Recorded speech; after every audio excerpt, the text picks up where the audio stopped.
First of all అందరికీ దీపావళి శుభాకాంక్షలు. అసలు దీపావళి మనం ఎలా సెలబ్రేషన్ చేసుకుంటామంటే first lighting, second sweets, third crackers, fourth happiness. ఈ విధంగా అయితే మనమైతే దీపావళిని సెలబ్రేషన్ చేసుకుంటాం. ముఖ్యంగా ప్రెగ్నెన్సీ ఉమెన్స్ ఉంటారు కదా, వాళ్ళు బాంబుల దగ్గర నుంచి ఎంత దూరం ఉంటే అంత మంచిదన్నమాట. ఇది నేను చెప్పిన మాట కాదు, ఒక డాక్టర్ సజెస్ట్ చేసింది.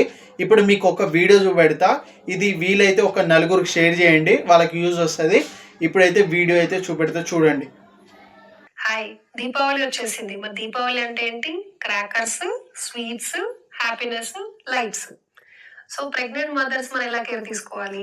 ఈ మెయిన్ గా ఏంటంటే లౌడ్ నాయిసెస్ కి ప్రెగ్నెంట్ మదర్స్ దూరంగా ఉండాలి. ఎందుకంటే అప్పుడప్పుడే బేబీకి అవన్నీ డెవలప్మెంట్ స్టేజ్ లో ఉంటుంది కదా. సో ఇలా లౌడ్ సౌండ్ అనేది లోపల బేబీ యొక్క ఇయర్ లో ఉండే కాక్లీ అనే ఆర్గన్ ని అఫెక్ట్ చేసే ఛాన్సెస్ ఉంటుంది. దీనివల్ల వాళ్ళ ఫ్యూచర్ లో వాళ్ళ హియరింగ్ మీద ఇంపాక్ట్ ఉండే అవకాశం ఉంటుంది. అలాగే స్మోక్, దీనివల్ల ఎయిర్ పొల్యూషన్, దాంతోనే రెస్పిరేటరీ ప్రాబ్లమ్స్ మదర్ కి కనుక వచ్చినట్టయితే లాంగ్ టర్మ్ లో లో బర్త్ వెయిట్ బేబీ కానీ ప్రీ టర్మ్ గా డెలివరీ అయిపోవడం, లేదు ఒక్కొక్కసారి ఇమ్యూనిటీ అనేది బేబీకి తక్కువైపోయే అవకాశాలు ఉంటాయి.